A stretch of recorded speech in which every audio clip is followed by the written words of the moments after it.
Well, last year at New Year's, I handed out 2020 dumpster fire medals to my family. Our hope was in the new year, new beginnings after a difficult year, both personally and globally.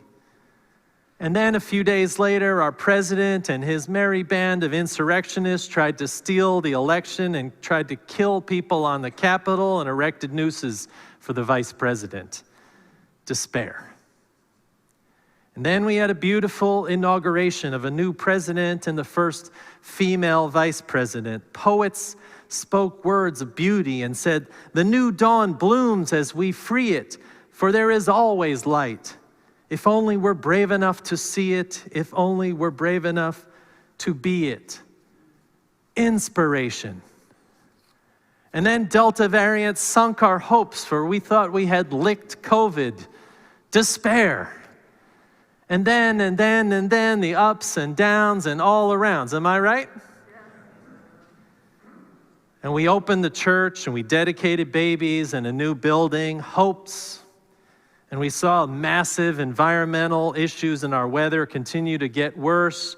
And Omicron arrived and we realized this thing is probably here to stay. The ups, the downs, the all arounds. Am I right?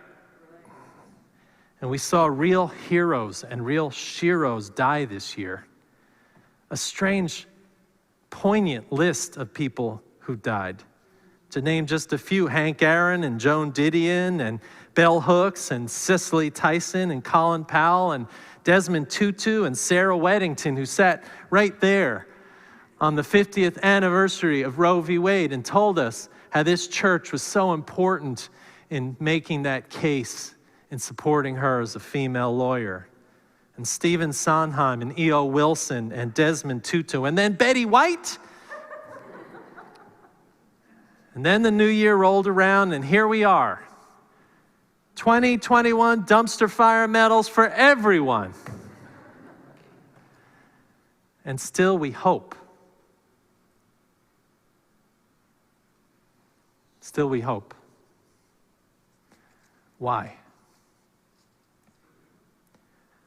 One reason is we don't have any choice. We are human beings. We are forged in the hopes of our ancestors. Survival is our mandate. Striving for a better way is our way. The hopeless have little place in humanity, even with its amazing ability to live awful lives for less stellar values. That's next week's sermon. But today we hope in the new year. And we work on our hopes. In this church, we hope because we know we are not puppets of a capricious or angry God trying to fight for our entry into heaven by addressing our sins. We are free will beings, living in the mystery of life with a loving God and a heaven that we create and co-create here and now. That is a difference in our faith than in others. We don't sit back on our hopes. We try to manifest them in vigils for democracy, in learning, in acts of resistance when laws restrict freedoms. Even when we are hyper-rational about the world and our lives, we don't let despair grip us because we know that no one is coming to save us. That no theological idea is going to save us. That we save each other in communities of love and commitments to making things better for others. And in order to do that, we have to be free ourselves. Free of the millstones that pull us down. Free of the people who damage our hearts. Free of events that we cannot control. For there is always light, said the poet, if only we're brave enough to see it, if only we are brave enough to be it, a poet said who was about the age of the people sitting over here. So we come to this moment in this new year. Truthfully, the new year is a fiction of time, but it's a convenient pause. A pause to take stock of the unnecessary baggage we are carrying around.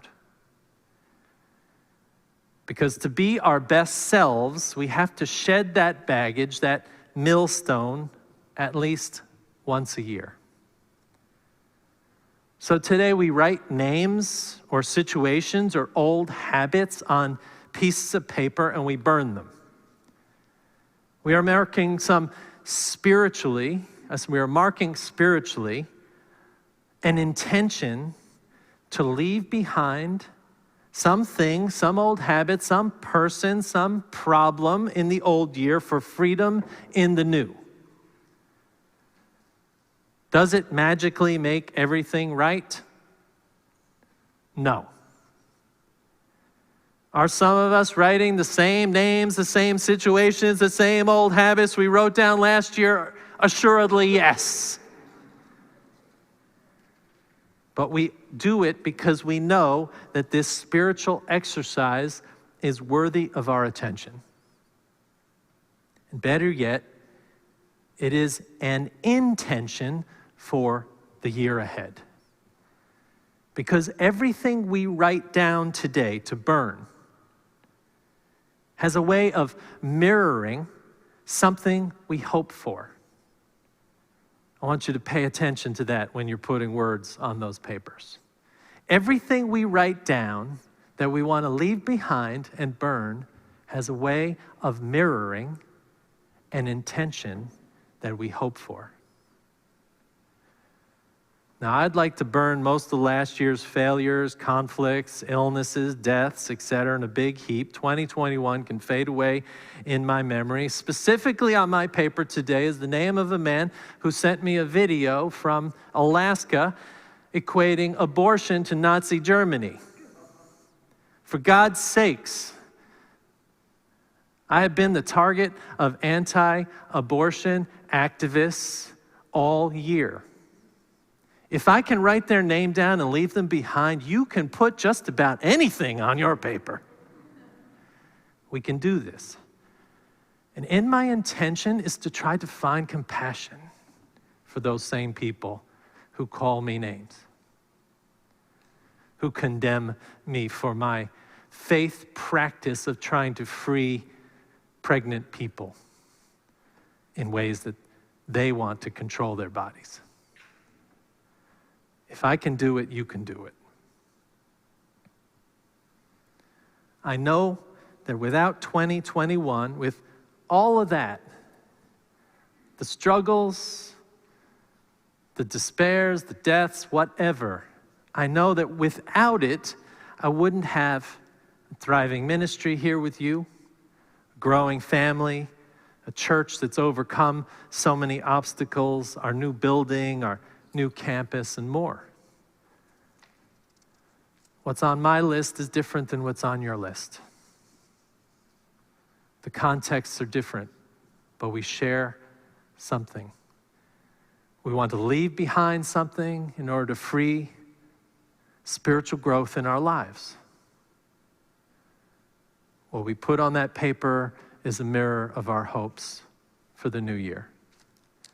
So today is a chance to leave something behind. Not to make resolutions. Resolutions are easily broken promises. Mary Poppins called them pie crust promises.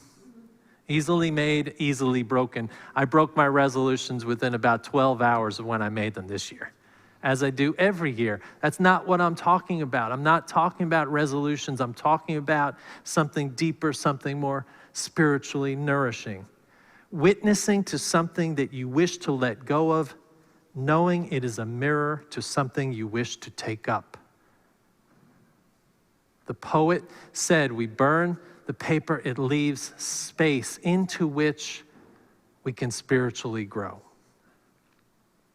So we ponder all this. And ponder also that right now we're witnessing a story that is larger than each of our stories. We're in a room filled with people wanting to turn a new leaf. to see what is emerging, to welcome in change and hope for the better year ahead. And online, there are twice the numbers of people who are in this room doing the same thing. So what do you have to give up so your life can grow spiritually? That is the question for the day.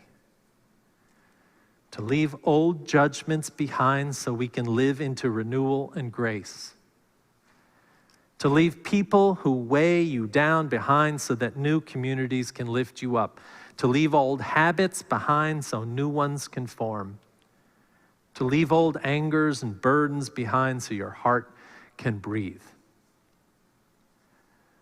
We might not change by just burning some paper with words, but we ritualize an intention to change. We ritualize knowing that we can change, and we can join a bigger story and take our place in the midst of creation, which is always and has always been full of potential, renewal, and hope. We are only here because human beings have always been filled with hope. So much of any year is flammable, the poet said. And so let the burning begin. Let the letting go happen. Let the new year and the ushers call us forth.